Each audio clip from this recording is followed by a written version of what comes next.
Bonjour à tous et bienvenue sur boursicoté.com pour cette nouvelle analyse technique du CAC 40 en clôture avec une séance qui termine une semaine qui a finalement été la semaine de la normalisation. On avait terminé sur une note légèrement excessive la semaine dernière avec ici cette clôture nettement sous les bandes de Bollinger. On s'est stabilisé lundi pour remonter à partir de mardi et donc on est resté dans ce range ici entre 7570 et 7692 points.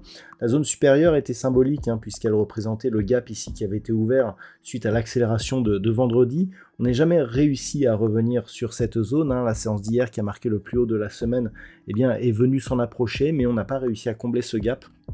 Ce qui fait dire qu'on est ici effectivement dans une phase de normalisation, mais dans un biais et une tendance de fond qui reste bien baissière. Au niveau des indicateurs techniques, on a tout de même un signal de rebond technique sur les histogrammes du MACD.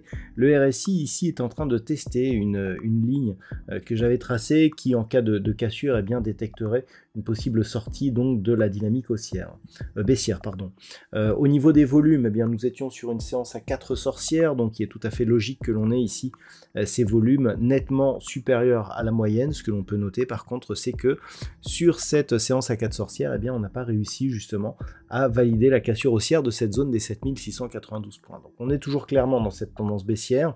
Suite à des attaques ici sur la bande de Bollinger inférieure, on est nettement sous la moyenne mobile 20 exponentielle.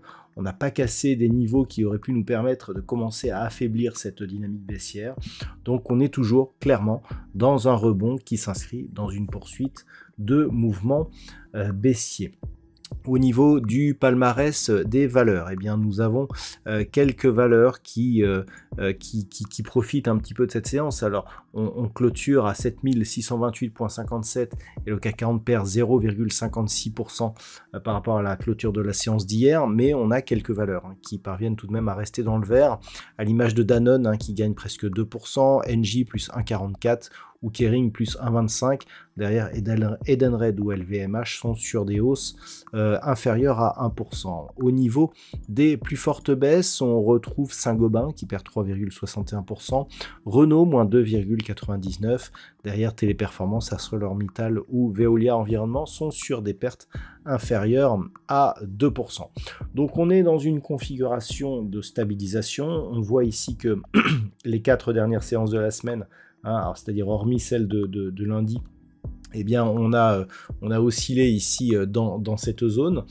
Donc ce que l'on attend de la semaine prochaine, c'est une éventuelle poursuite ici de cette dynamique, même si l'incertitude politique ne devrait pas aider. Par contre, une cassure ici de la zone des 7570 points, serait un signal assez négatif pour la suite. Mais avant d'aller plus loin, je vous propose une vue sur le CAC 40 en hebdomadaire, pour constater que nous sommes dans une configuration effectivement qui valide la réorientation baissière de la tendance moyen terme, puisque nous étions donc sur une dynamique qui était portée ici par la moyenne mobile 20 exponentielle, et c'est très clair en hebdomadaire. On était ici avec donc un support donc matérialisé par cette moyenne mobile en pointillé rouge ici, c'est la moyenne mobile 20 exponentielle en hebdo, et donc on a cassé ici, sur gap, on est revenu chercher la moyenne mobile comme résistance, et on clôture donc sous la bande de Bollinger inférieure. D'un point de vue hebdo, on ne fait que réintégrer ici l'espace entre les bandes de Bollinger, ce qui valide là aussi la normalisation des courants. Au niveau des indicateurs techniques, on reste sur donc une dynamique baissière au sens des histogrammes du MACD. On a une hausse des volumes, ce qui est tout à fait classique, et le RSI quant à lui nous donne un signal d'excès temporaire sur cette vue hebdomadaire. Donc d'un point de vue moyen terme, ce que l'on peut observer, c'est éventuellement un rebond technique qui nous permettrait de revenir en direction de cette moyenne mobile 20 exponentielle. Cette zone devrait osciller la semaine prochaine autour ici des 7855 points. C'est le niveau qu'il faudra surveiller pour éventuellement détecter un changement de tendance.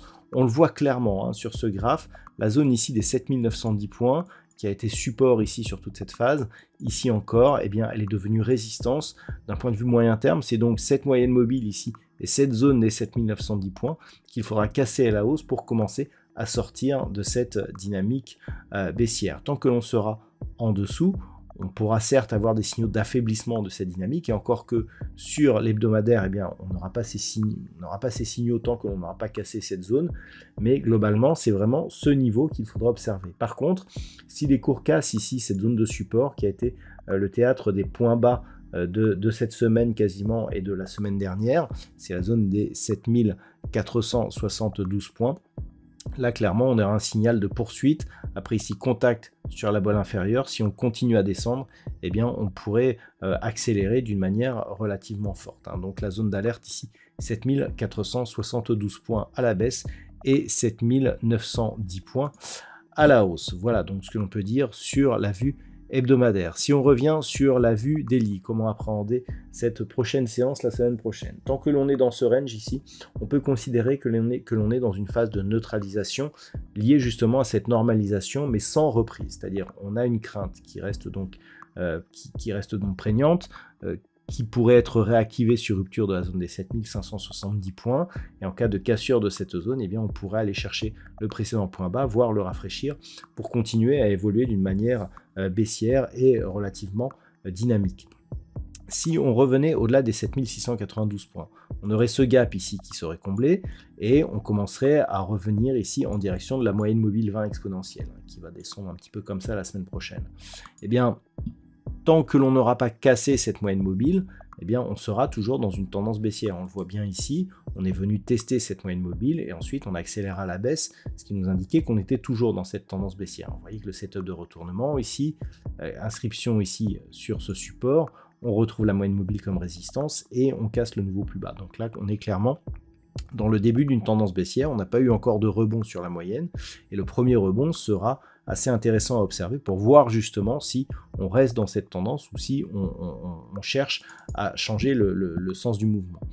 Donc zone des 7815 points d'un point de vue daily, on commencera à avoir des signaux si on casse cette zone puisqu'on sera au-dessus de cette moyenne mobile. Par contre à la baisse, eh bien, on est sur les mêmes zones que sur la vue hebdo, c'est-à-dire en court terme ici, première alerte sur 7570 points et validation de la poursuite du mouvement sur 7472 points cassés à la baisse. Voilà donc ce que l'on peut dire sur cette analyse technique du CAC 40 pour ce soir et donc pour cette fin de semaine. D'un point de vue statistique, on est sur une probabilité assez équivalente, c'est-à-dire que la semaine dernière, je vous avais indiqué qu'on avait une statistique ici de neutralisation suivie. Alors ça a été tantôt la hausse, tantôt la baisse. On serait plutôt sur une hausse qui pourrait intervenir en milieu de semaine prochaine. Ce ne sont que des statistiques, donc ça définit une moyenne. La probabilité légèrement supérieure d'avoir justement ce rebond. Par contre, le rebond pourrait ne pas être très durable et pourrait déjà s'infléchir dès la semaine suivante. Voilà donc ce que l'on peut dire sur cette analyse technique du CAC 40. Je vous souhaite de passer un très bon week-end, c'est l'été il paraît, et donc on se retrouve dès lundi prochain pour d'autres analyses techniques, toujours sur le site boursicoté.com.